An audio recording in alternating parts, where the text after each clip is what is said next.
So we're going to hit record, make it available to everybody as well. Looks like the Q&A works. All right. Hello. Perfect. So what are we going to talk about today? Why are people going solar? What's driving the industry? It's a fast-growing industry, and we're going to talk a little bit about a couple of the reasons why people are choosing to install solar panels on their homes, or their businesses, or their farms. So we'll talk about how solar works. We'll talk about the some of the technology, latest products, some of the things that we see kind of happening now, and then also into the future. And then just kind of hit on some other things to consider. So as we're going along, it seems like we do have some Q&A. If you have questions, go ahead, type them in there, and I can see those. So that's actually going to work out really well.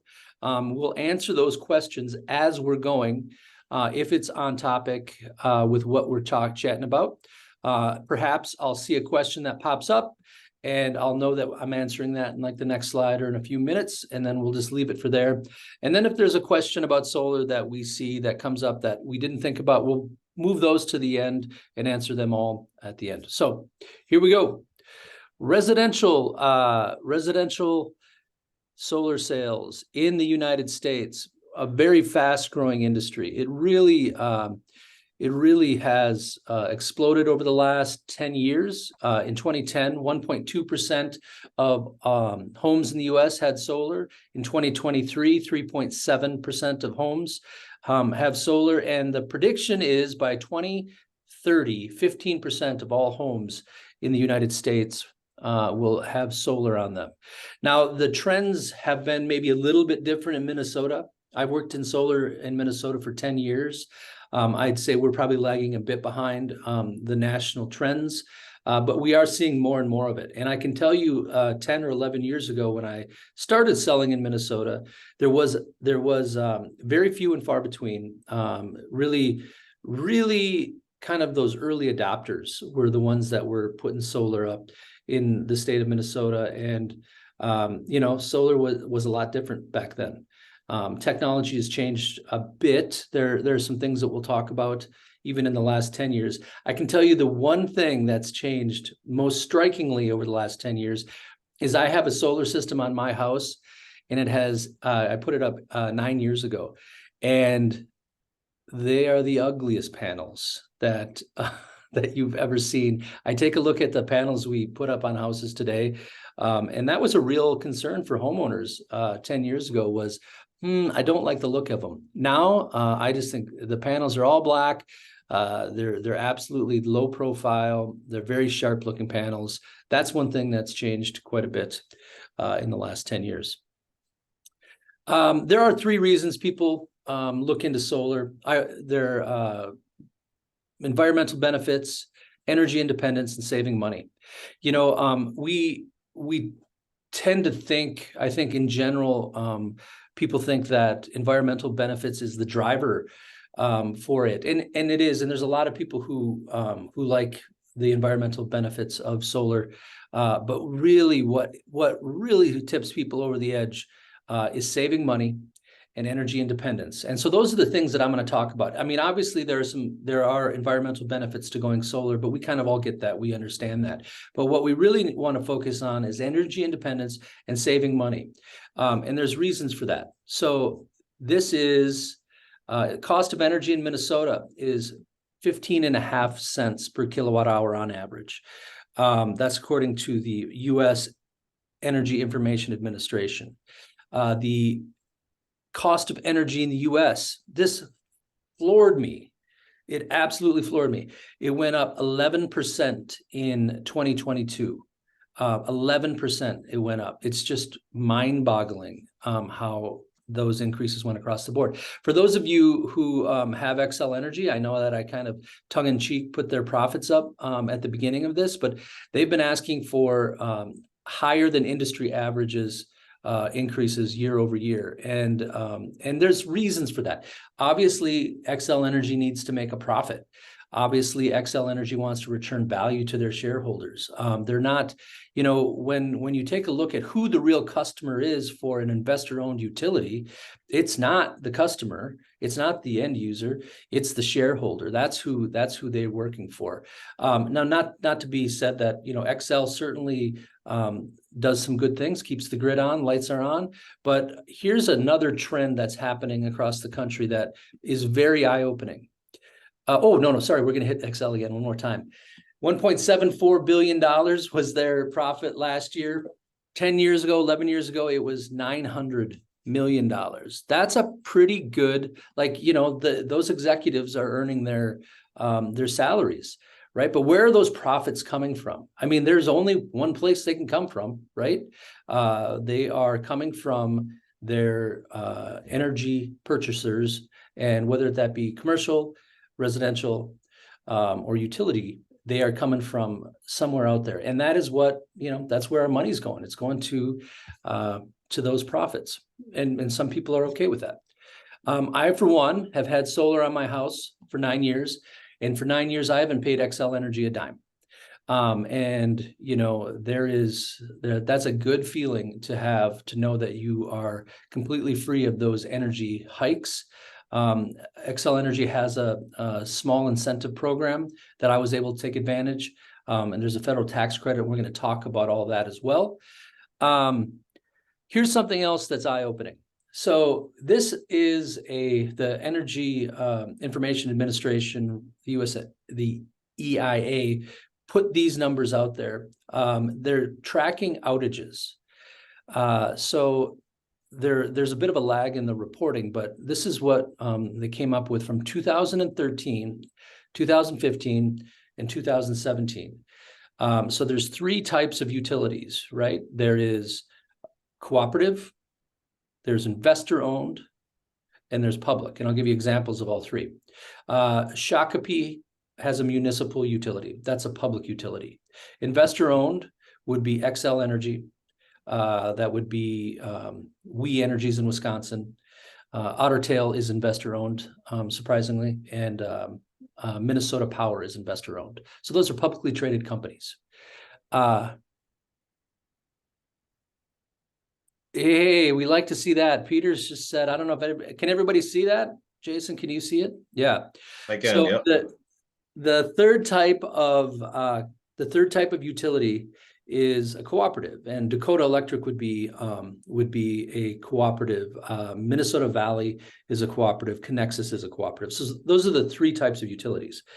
In the years 2023 to 2017, the number of hours average public utilities, so municipal utilities or state-owned facilities, that went from about an hour to 4 hours, right? That's the average outages times per year across all customers across the U.S. Investor-owned utilities like Xcel, that time went from, on average, per customer, 4 hours up to 8 hours, okay? So that doubled as well. Cooperatives went from, we'll just call it 4 hours, all the way up to 10 hours on average per year. And so that we're seeing that, and remember, this is before Texas, right? With that catastrophe they had down there. And what they're seeing is there's more and more major events. There's more things that are happening. And the US government says that the reason these outages are happening is because of changing weather patterns, because of changing vegetation patterns. We're having more extreme weather. We're having longer growing seasons, which means things like Xcel Energy has a budget for trimming trees back, right? Well, if there's a longer growing season, their budget needs to change to keep up with that because trees are going for longer and they're getting in the way of power lines, that kind of thing. And then the third thing, and probably the most critical about the energy industry, is the aging grid. The grid is getting older and it hasn't been fully upgraded. Xcel Energy is a regulated monopoly, and they are absolutely they are paid by the government to maintain that grid. Well, if we have a hosting capacity map, and so the Twin Cities has the grid, and it has capacity is how much solar can you put on that. And that's a good analogy as to how old the grid is. And all throughout the edges of the Twin Cities, the grid is getting older, and that is happening across the country. And that's causing outages. Older grid means things are breaking down and need to be replaced. I've got to move this. So solar, those are the reasons why people are putting up solar. I am going to just leave that off the side. So solar works to save money, to produce your own energy, and we'll kind of explain a little bit how that happens, right? So we put solar every day on people's houses, right? And those solar panels are going to produce energy as direct current. That energy is then inverted into alternating current. Alternating current is the form of energy that we use in our homes. It is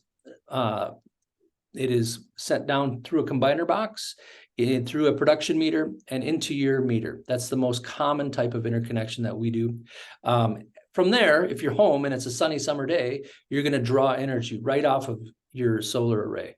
If you're not home or you're producing more than you need, it's going to turn around and it's going to go back up through the meter. And that process is called net metering. So net metering is basically the law or the term for when the energy or the energy company buys back your solar and they pay you for it. Minnesota's net metering law is one of the best in the country. I've worked in a number of different states. There are states with varying net metering law. This is not a fact that every state has net metering. Minnesota has a great net metering law, and that means that they're going to pay you back at retail rate. So basically, as their prices go up, your buyback will go up as well. And so that's how we can make having solar financially viable, right? There is a payoff. There is these things are money makers. They're not only energy producers, but they're money makers. And in fact, I was waiting for this to talk about. One of our customers is on right now, so thank you, Peter, for being here. iSolar did my solar panels, and my Xcel bill went from $600 a month to a refund of $190 a month. That is a $790 swing, and that is such great news, and that is what we love to see, and that's why we do this, I'm going to do a quick note. So obviously we want to explain how solar works. We want to help you understand the basics of solar. And one of the things that often confuses customers, and I just want to do this, is I just call it solar math. And so system size is different from system production.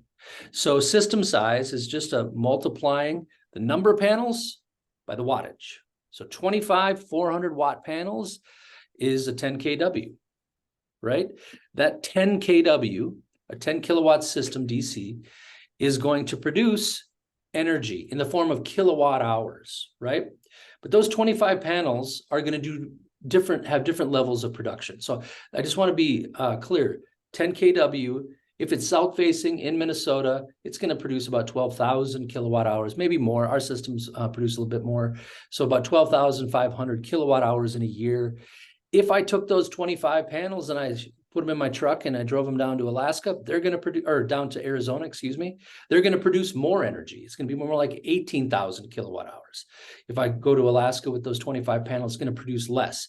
And in the same way, if I have those panels facing east, they're going to produce less than they are if they're facing south. You get more sun hours when the panels are facing south. East and west is pretty much the same. There are some minute differences, but south is ideal. We want to have south-facing roof, and we can't be under trees, right? We have customers that are really excited about solar every single day, and they call us and they want to go solar, and we take a look on the satellite. We can't even see their house. So you got to have roof space that's getting good sun. We have tools that allow us to measure that. So we use something called Aurora. It's a design software, and it's the best design software available for solar. And it will tell us how many sun hours each square foot of roof is getting based on tilt of the roof, or the pitch of the roof, based on the tilt of the panels, basically, based on the module serial number, based on trees that are around it. It's going to factor in, and then weather patterns. It's going to factor all of that stuff into the equation and pump out a number. And our outcomes are as accurate as any that I've ever seen. There's a lot of generality. Hey, who knows how much you're going to produce? Well, we know exactly to the T how much you're going to produce. There are factors that are out of our control, and that's Mother Nature. But other than that, we can plug everything else in. Now, our design software uses local weather stations, so we're going to get pretty close. They say that there's about a 5% swing possibly, but it's going to be pretty close. And if you have trees, and usually what I'll tell people that are partially shaded when they're putting their solar up, I'll say, listen, there's two ways we can go about this. We can, if the shading's kind of light and just in the early or late parts of the day, I say take a look at your production for the first half a year. See how that's going. If it's really heavy and you're really needing solar, like Peter was, he had to remove three trees. So it's going to depend on each scenario. Trees are off. They offer a quality of life as well. Shade and just having trees around is great. My grandmother and grandfather and lived in North Dakota, and I can tell you not having trees around is not as good as having trees around. So, yeah, so let's talk solar panels. So what are we talking about as far as technology? So solar is essentially unchanged. There's been slight improvements, and listen, if you talk to a solar panel manufacturer, our reps come in here and will tell us, hey, we're doing this now and we're doing that now. But really, photovoltaic process and solar panels have not changed significantly for decades. What we're seeing is incremental improvements in the quality, in the type of connections. Adding more bus bars is going to improve efficiency, that kind of thing. But the process, the agitation of electrons, is the same. They're agitating, they're creating energy, they're creating electricity. That electricity is then inverted from direct current to alternating current, and we use it, right? The biggest thing that I can say about panels and technology and how it's improving over time is that the improvements in wattage, because a panel has a nameplate wattage, right? We're installing 400 watt panels. So a year ago, they would have been 395s. And a year from now, they'll be 405s or 410s. So that's the kind of growth that we're seeing. It's not huge and leaps and bounds. It's incremental. It's a bit year by year, but we're not seeing huge leaps. And we also don't see any alternative technologies on the horizon either. Quite frankly, we're just not seeing it. There's been a lot of talk for years about solar shingles. And solar shingles are a fine idea in theory, as I'm thinking about it and not being an electrician. But I will tell you this, you don't want to so when we install solar panels, there's going to be 4 to 6 inches off the roof. There's penetrations that go into the roof through the rafters. They're sealed up. There's a 30-year warranty when we do it on that penetration, but they're 4 to 6 inches off the roof, and there's airflow underneath, and you're not setting something that generates electricity, which is obviously very flammable, on the hottest surface of your house. And that's what a solar shingle was doing. So there was a company called Solar City, and Solar City has now been bought out by Tesla. And they were really keen on getting into solar shingles. And so they put solar shingles on, I think, 11 or 12 of their executives' homes. And 2 of them had fires. And so whenever we talk about solar shingles, that's the thing. And I have some photos of other applications. And the other thing with solar shingles is they're not very efficient. You're not going to get more efficient than a standard tier 1 panel. So obviously I spoke earlier about the color of our panels. Our panels are black on black. They look great. And again, I drive home every day and I look at my panels and I think, wow, how far have we come now that they don't look like that anymore. But the thing that I want to really talk about with solar is very important, is tier 1 rating. So a tier one panel, I'm pretty agnostic when it comes to panels, because as they say in the industry, watts are watts, right? There are certain features that each panel manufacturer might bring to the table, but at the end of the day, watts are watts, and they're gonna, electrons are gonna be agitated and they're gonna produce, and it's at this point, as long as the module is tier one, and there are lesser modules out there, but a tier one rating is not easy to get. It's the difference between a Ford and a Chevy. Obviously, you'll have preferences, but are you going to get a quality vehicle? For sure. You're going to get a quality vehicle that's going to work and do what it says it's going to do for a long time. Okay, so I wanted to talk a little bit about that tier one rating. That tier one rating is very important. That's something that I do not recommend ever not getting a tier one. If you want to get a lower tier panel, all you have to do is go on Amazon or Menards or something, and they sell cheaper versions of the panels, and they're going to degrade at a high rate. But what does that tier one rating mean? So it means a couple of things. It means, number one, the business has been around for a minimum of 5 years. I would say there are new companies that do make good products, but they can't get that tier one rating. Number two, they are going to have a 25-year linear production warranty, meaning that the degradation schedule. And so as the electrons are being agitated in the solar panels, they're degrading it. And these tier one modules, there's tier one solar panels, do it at a very low level. It's a very high quality of polysilicon in there, or silica in there. So you want a 25-year linear warranty, right? So minimum of 25 years, some have 30 years. It's going to be no negative tolerance. And that's probably the biggest thing with the tier one, because no negative tolerance means if I'm ordering and I see install a 400 watt panel on a house, that panel cannot be rated, that cannot be less than 400 watts. So that means that they don't go in even 5 watt increments, right? So your 400 watt panel is probably a 402 watt panel or a 403 watt panel. It could be a 405 watt panel for all we know. The process is, as they're coming off the line, the companies are flash testing them, right? And as we talked, there's that incremental improvement. And so all of them have to be a minimum of 400 watts as they're coming off the line, but they're going to be 401, they're going to be 402, they're going to be 403, 404, and they keep going that. And then consistently, as those modules improve in efficiency, they start to get to be 405, 406. And then all of a sudden, none of them are under 405s anymore. And boom, stamp, those are 405s.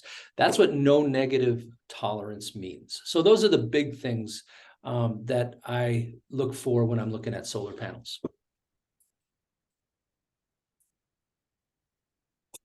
Inverters. So inverters, I like to say that the panels are the brawn, right? They're bringing the muscle to the table. The brains of the solar operation is in the inverters. I am not agnostic when it comes to inverters. In Minnesota, we need to have a microinverter. And I'll explain the difference between a string inverter and a microinverter. But really what we're looking for is to invert at the panel level. And there are different versions of that, but in a basic sense, a string inverter is what a lot of, traditionally, a lot of kind of the commercial solar or utility solar will use a string inverter. Traditionally, not as much anymore. In Australia, for instance, they use string inverters. They don't even know what a microinverter is because it's sunny all day, all the time, and a string inverter is cheap. They last forever. They're tough as nails, and it's one unit, and it puts all the panels, the daisy chain them together, and it all goes through, and it's inverted in one spot. That inverter is hung usually in the utility room, and the problem with that is that as that string is like Christmas tree lights, where if you take the old style, where you take one out and they all go down. Well, what do we have in Minnesota that they don't have in Australia? We've got a lot of trees, so we have shading. So if that part of that array gets shaded, boom, everything goes down, and we have snow. And we want to be able to produce on the other 90% of the array that's still in full sun while those parts are shaded. And so microinverters are really, really important. It allows you to do panel level monitoring. And with a string inverter, you can't do panel level monitoring. And that means that you'll be able to know what's going on with every one of your panels. The other thing is you want a 25-year warranty. We install Enphase IQ8s. I would not install anything less than an 8. I have seen the 7 series out there on quotes, and there must be a bargain bin somewhere where they're pulling those out of, because Enphase really has been pushing the IQ8s. A couple of reasons why we like the IQ8s. Low failure rate, really low failure rate, and that's part of the problem. There's a kind of a hybrid system between string and microinverters. It's called optimizers. I have Solar Edge optimizers on my roof, but they went through, and they're the only company. Well, there might be others, but they're the biggest company doing that.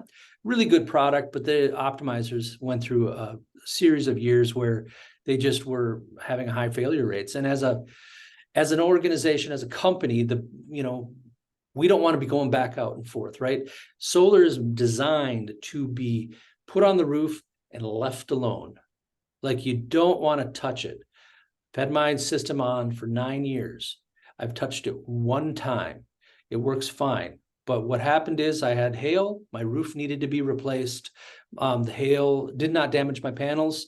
My installer came out. They took the panels off. Insurance paid for it, paid for the roof to be replaced, panels back on, everything's working great. That's what you want. You don't want things going down. You don't want things not working. And so having really reputable companies, Enphase is doing a great job right now. The last thing, and I would say the thing that I'm most excited about, is all of our systems are battery ready. And so you don't need to include a battery. The IQ8s speak really well with the storage component, and you're going to want that. And maybe don't want to do batteries right away because you want to take advantage of that net metering. The batteries are expensive, and I'll talk about batteries in just a second, but it's really important to have a system that's battery ready. Speaking as somebody who doesn't have a battery ready system, speaking as somebody whose panels are 9 years old, I really wish I had a system that was battery ready and I could hang a battery, because it goes back to that energy independence, right? It goes back to the, as we see more events that make us think to ourselves, wouldn't it be nice to have solar work? So one thing to note, and if I didn't mention this, I'll mention it now. So solar is grid tied. And that means that it's really important. For that grid tie is really important. And because that's how you get your economic, you make your money back, basically, right? It's going through the meter, it's being net metered, and the energy company is paying you for that. So it's really important to be grid tied. Unfortunately, being grid tied means that whenever the grid goes down, the solar goes down. There's a reason for that. The reason the solar goes down is because if you have solar on your home, you're generating enough energy to kill alignment, right? And so the inverters are sensing pressure from the grid, and if they don't sense that pressure, everything shuts down. There are ways to island that system. I'm going to talk about that, I guess, right now. So we used to call it islanding. Now it's sunlight backup, but whatever you call it, it's where people always want their solar to work when the sun is out and the grid is down. So there is a way to do it now. The IQ8s made that possible. We don't really strongly don't recommend doing sunlight backup, simply because it's inconsistent.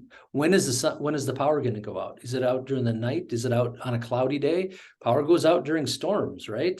And so it's really it's not, there's a low level of customer satisfaction with that type of activity. Again, we used to be able to do it in a different way. It's called islanding the system. We would island the system, but that's going to cost essentially about the same as sunlight backup would cost. You got to put some new components on, and it's going to cost $5,000 to $8,000, right? Just to have your power on when the sun is out, and hopefully it's during the day and it's sun shining, right? So not a good option. We strongly discourage that option.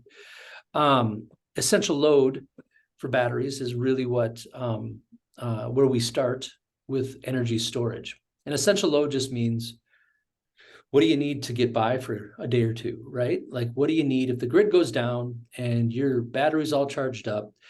What do you need? So you put in a separate service panel, maybe a 50 amp service panel, and you can run the freezer, you can run the fridge, you can run some lights, you can charge your devices, you can make some coffee. Those are the types of things that would be included with essential load battery backup. And then I'll talk about the third thing, and then I'll talk about kind of where we're at with batteries in this market, or in the market in general right now. The third type of storage is whole home backup. You have people, and I've had customers who say, listen, I want to live like I'm living when the grid is on, when the grid is off. And that is what they want to do. And so we do whole home backup, and that's an intricate process, because we have to figure out exactly what you're using. We use a tool that will go through each of your major devices. Obviously, we look at your kilowatt hour usage, but we're not just looking at load. We're looking at demand too, because when that air conditioner kicks on, it uses a different amount of energy than when it's just running, right? It's like starting a car. There's a lot of energy that goes into starting it, and once it's going, there's a lot less energy that's needed.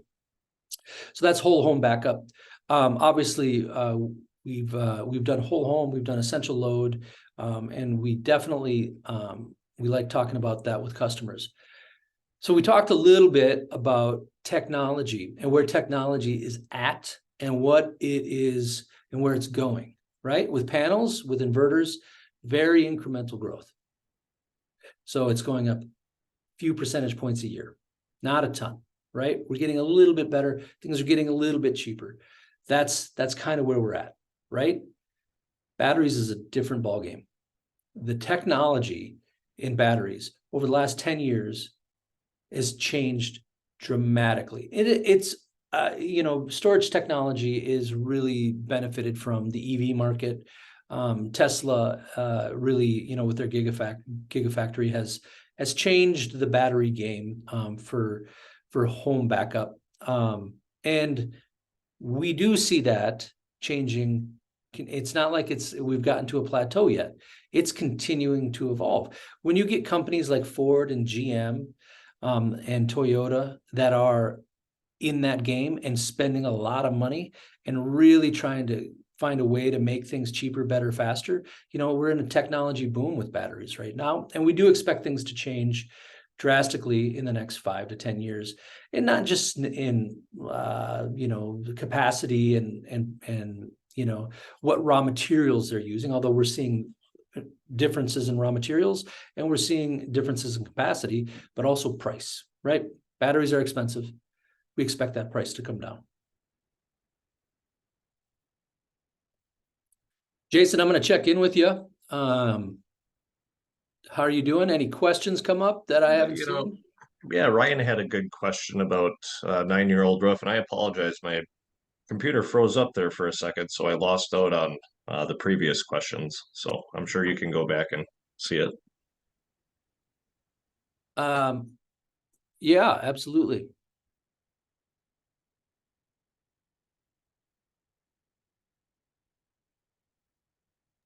So what resources do you suggest? I suggest that I suggest you talk to us. We have our sister company is Three Rivers Contracting.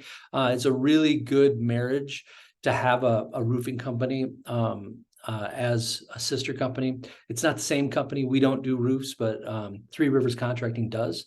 And they could take a look. In general, I mean, a 9-year roof is probably A-okay for solar. I'm guessing there's no issues with that. And so if you'd like to, Ryan, we can take a look at that for you. But it's always good to take a look at the roof when you're going. My roof was closer to 20 years when I put mine on. I rolled the dice a little bit and it paid off, but I wouldn't recommend that. If we get older roofs once in a while. Okay, what organization assigns ratings to panels?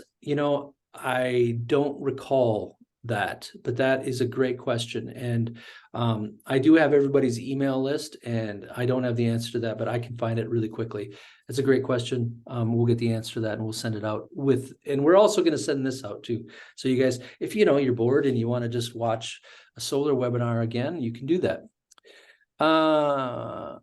Inconvenient but not catastrophic if they're down 8 hours per year on average, right? The real, and I'm not, I'll just be frank, I'm not down 8 hours a year. I'm probably down 40 minutes to an hour a year, right? It's not catastrophic if it's 8 hours. What is catastrophic is what events are causing that, and what's the trend, and where are you? We have people that we talk to. So we deal with all types of customers, and we have people that we talk to that are out at the end of the grid that are losing power for days at a time. And we talk to them and they're very energized to get their solar going.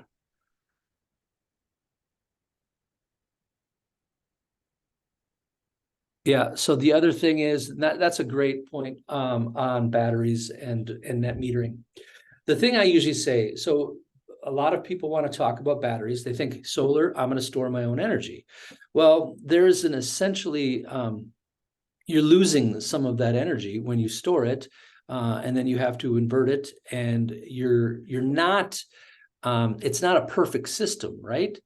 And are you going to use it, right? Like, are you going to use it all before as you need it? What I call the grid in that net metering process is you have a perfect, totally efficient, totally free battery. You send 1 kilowatt hour out, you get a kilowatt hour back. You store it out there, and then you get it all back. And so that grid tied system works really well. And I would encourage customers to take advantage of that. Like, I know we talk a little bit about the aging grid, and we talk about outages, but you're right. It's not the end of the world for you, for me. For some customers, it is. For some people, it's they are out days at a time. And man, being out, I grew up in the country and we'd lose power for a while. I just remember, as soon as the power goes out, nobody opens the fridge, nobody opens the freezer. Do not touch those, because as soon as you do, you let all that cool air out and you can't replace it, and everything goes bad. So for some people, it is a bit more catastrophic and a bit more of an issue than others. What percentage of energy production will I lose during the winter? Now, that I'm wondering what that means. It could mean one of two things, and I'll answer both. So do you mean what versus summer? We get just an enormous amount of energy, more energy in the summer than we do in the winter, right? Like, I always say that one extra sunny day in June, like, we factor in weather patterns, right? And so some years there's going to be more sunny days. And if you get an extra sunny day in June, it's going to make up for 5 days in January. So on that level, we do. I mean, we always call it the bell curve. In the winter, production is lower, and it goes up higher in the summer and back down. The great thing about that is that follows in Minnesota our energy usage. So we're using more energy in the summer than we are in the winter, and predominantly because of air conditioning and activity and all of that. The other way that I could interpret that question is to be, what is the snow load going to do for my panels? So first, we factor in snow load. And this is the first company that I've worked for that is so technically accurate. They predict snow-covered panels. Most companies don't do it. And snow is going to slide off with a pitch of 6 and 12 or more. Snow is going to slide off. These panels are all black, and I'm not going to say they produce heat, but they definitely are going to rid themselves of snow faster than any other surface on your roof. We try to get them in the sunniest place, right? We want them in the sunniest place. I just anecdotally, Peter, I would say the numbers that I'm seeing for a 10 kilowatt system are about 500 or 600 kilowatt hours lost due to snow cover. Remember that 10 kilowatt system is going to produce 12,000 to 13,000 kilowatt hours, you're going to lose about 500 under snow, under an average winter. So some people choose to go clear the panels of snow. Almost all of our ground mount customers will do that. They'll go out, they'll clear the snow off. Some roof mount customers can reach their panels with a roof rake in a really high-tech device that our owner Sean told me about. It's called a roof rake with a pool noodle attached. That's a good method for clearing that off, and you can do that. But definitely don't want people getting on ladders and getting up there to clear them off in the winter. It's just not worth it. Good questions. Yeah. Thank you. Yeah, another good question, Ben, about the degradation rate of solar panels. Yep. And replacement costs. Yeah, great question. So what is the degradation rate? Depends on the panel. They'll vary between 0.75% down to about a third, or just more than 1/3% per year. So a good tier 1 panel is going to be 80% efficient or more after 25 years. There are some that are going to be 85%, 84%, 86%. Some will be 90% efficient after 25 years. That's one consideration.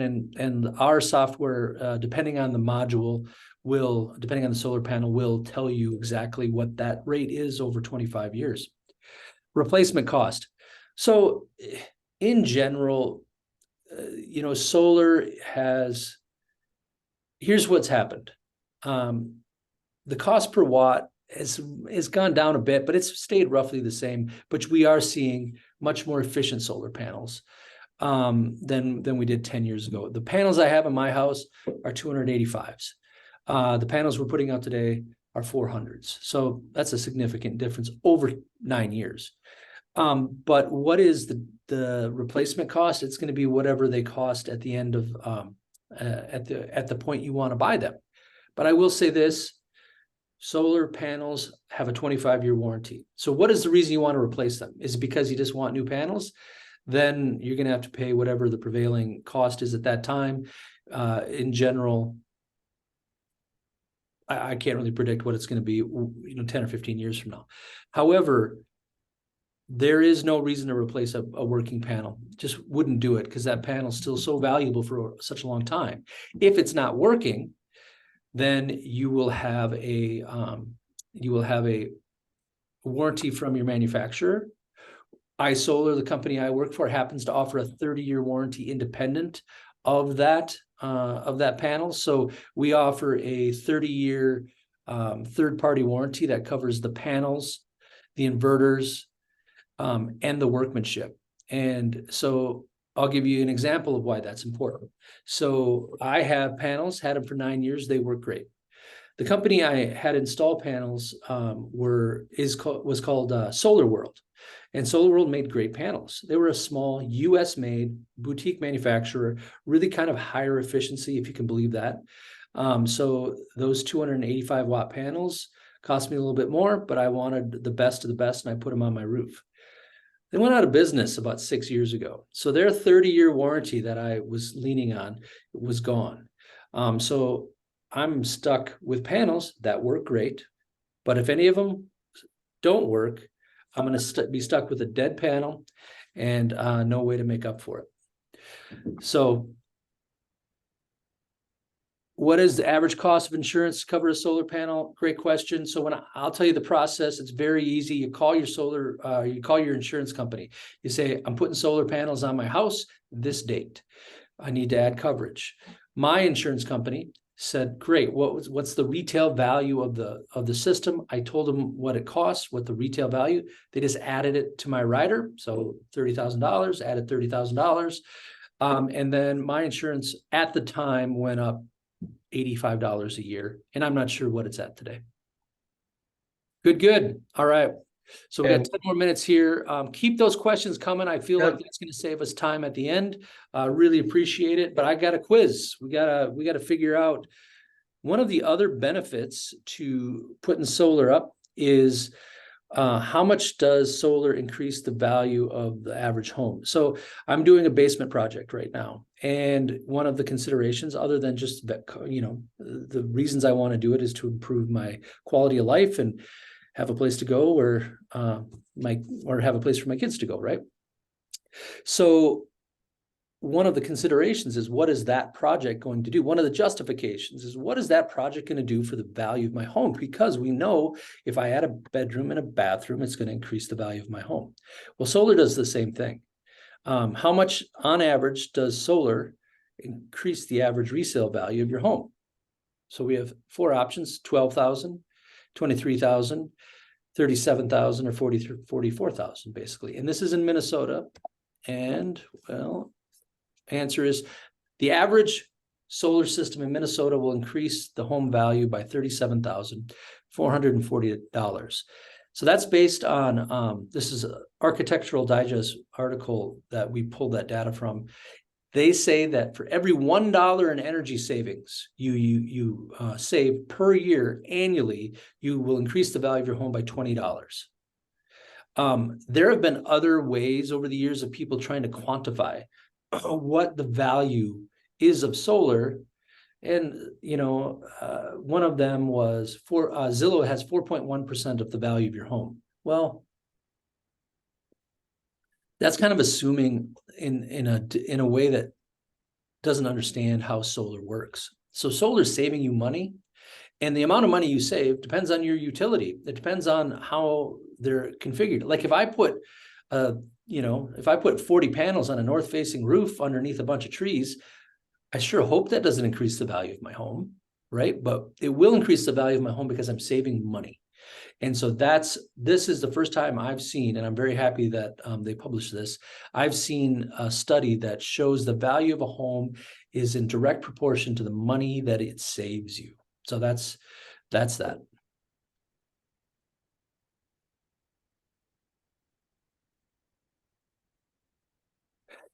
Hitting these questions one more time. All right.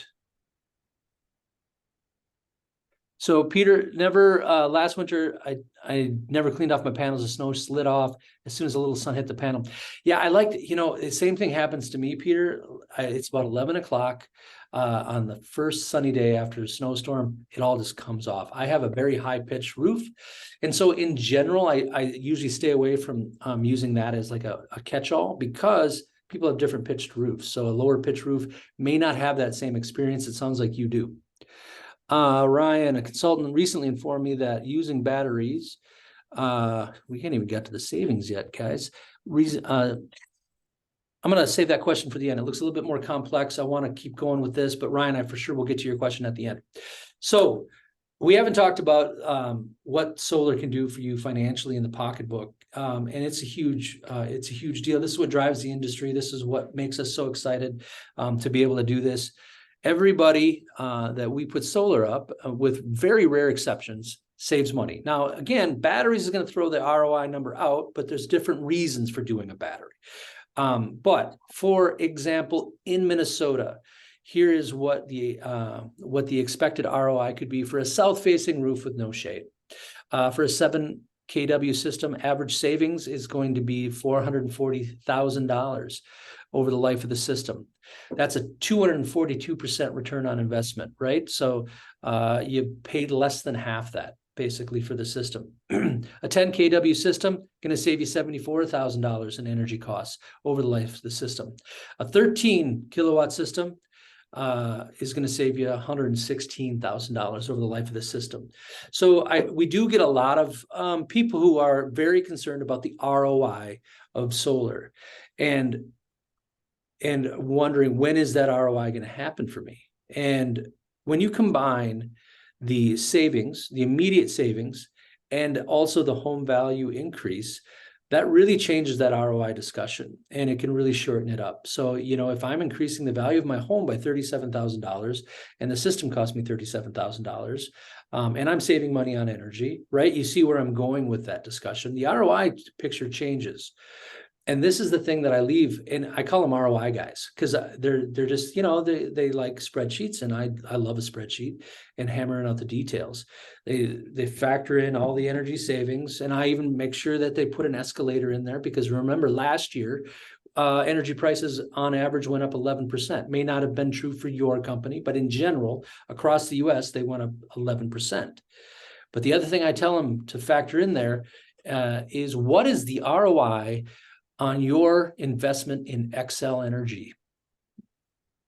How much, at what point will you start making money if you're buying your energy from Xcel or from Dakota Electric or from Minnesota Valley? So when is the ROI there? And the answer is there is no ROI. And so it's a faulty argument because, or not a perfect argument, I'll say this, because when they're calculating an ROI, you should be calculating it against something, right? Is this investment going to give me more money or less return than this investment? Well, this is the only alternative to a losing investment. And so when I talk to people with ROI, they don't always like to hear it, but I say there is no ROI with your current situation. There's zero ROI. What I can tell you is that if you're going to have $200 a month energy bill, you're going to spend $116,000 in energy over the next 30 years. So, And hey, Ben, real quick, maybe you could answer, how much is the average solar installation that increased the average home value by 37,000? So yeah, that was based on the average home bill of $156 per month. Okay. So I will do the quick math. That's a great question. That's a $30,000, $32,000 system. That'll increase the value of the home by. That's the gross cost of the system too, by the way. So that $32,000 system qualifies for a federal tax credit of 30%, which brings the net cost of it down even farther. So your home value increases $37,000, but you're in the like $24,000 range for actually what you've paid for that, and that's assuming no other incentives. And that also doesn't include the fact that you're not paying for energy anymore, right? Couple other things I want to get to quickly because we have 2 minutes. Some other considerations. We talked about predictions. Make sure you have accurate predictions. That means that a company that has technical expertise, right? There's two things that really ruin the financial benefits of solar. Number one is you had bad estimates, right? Somebody told you that you're going to make more energy underneath that tree than you didn't. And most companies don't factor in shading. I'll just be honest with you, in Minnesota, I don't think any of them do. And it's almost criminal. The other thing is your system going to be working? And that means finding a company with a reliable track record of service, a track record of, are they going to keep an eye on your system? Are they going to take care of it? Are they going to have so I'll just talk about warranties. I'll use Enphase warranty as an example. So Enphase has a 25-year warranty. And let's say you have a microinverter that goes down over the course of that system. Well, they will send you a new microinverter. They're great about that. And they will pay us or somebody else to what we call a truck roll. It's like $100. It does not cover the cost of replacement. Excuse me, the average cost of replacement for our system to replace one microinverter is $650. So you would have to pay $550 out of pocket to get that thing changed. With our third-party warranty, put a plug in for it because it's the best warranty in solar. It's why I work here, quite frankly. You have a 30-year third-party warranty backed by the Zurich Group, which is the group behind Farmers Insurance.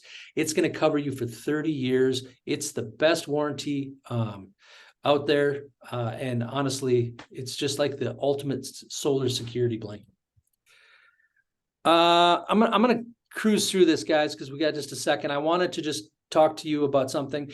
Listen, if you want solar, you want us to do a consultation,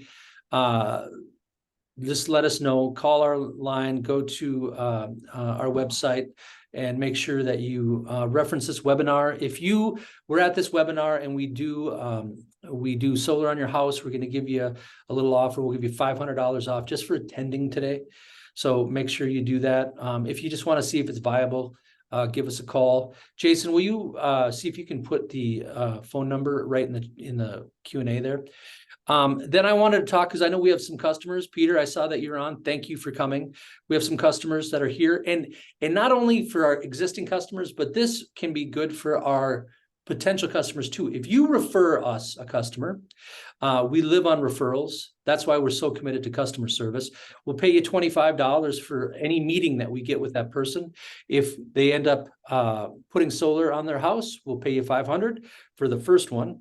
We'll pay you $1,000 for the second one. And if you refer us 3, we'll pay you $1,500. That we just started that program in September, and we're very excited about it. And yeah, so let us know if you have anybody that wants to go solar. You can check out our Google ratings. We are very highly rated. We're all about making sure we take really great care of our customer and have a high level of customer experience. So that being said, we're just a little bit over. Jason, any last questions here? We're holding strong, though. I appreciate everybody sticking around. Yeah, we go back to Ryan had a great question about Okay, the battery backup. Yep. So somebody told me that using battery backup during peak hours is not feasible here. Well, it's certainly feasible. It's not necessary, because the only types of metering that have peak hours are, so okay, maybe it's not feasible. So what they're saying, there are types of metering that give you a better rate, but they put in a separate meter in your home. So Xcel, for instance, if you have an EV meter, they're going to charge you a much lower rate at night to charge that car than they are during the day. And so there, it would not be feasible for you to stuff your battery full of cheap energy at night and then push it back out on the grid during the day. And I don't believe that Xcel would even allow you to net meter or interconnect with that meter. So in that case, it's not feasible. But certainly that process is totally feasible, but you're just paying the same to charge it at night as you are during the day here for now. There is rumblings, I'm not sure if this is going to happen, that Xcel may decide to increase the rates during the day and lower them at night. If that happens, like in California, it's going to be a run on batteries out here as well. And what happens, it's energy arbitrage, where they basically hedge the cost by filling up their batteries with 4 cents per kilowatt hour or 5 cents per kilowatt hour energy at night, and drawing off the battery during the day, when if they drew from the grid, it'd be 35 cents a kilowatt hour. All right, there it is. We made it to the end. Thank you, everybody. Really appreciate it. Again, if you guys need anything, I believe the number's in there. I can only respond to questions, unfortunately. Oh, you can't put them in there. Yeah. iSolarMN.com is our website. It's very easy to find us. We'd love to talk to you. The first person you'll talk to, if you do, is Jason, smiling, happy Jason. Is always happy to talk to new customers to see if it's fit, to see if it works out, maybe if not now, for the future. But we'd love to chat with you. Really appreciate you guys coming. And thank you again, Jason. Thank you. I appreciate you being the master of ceremonies there. And yeah, we will do that. And we're going to sign off. Thanks again, guys. Appreciate it. Thanks, Ben. Bye.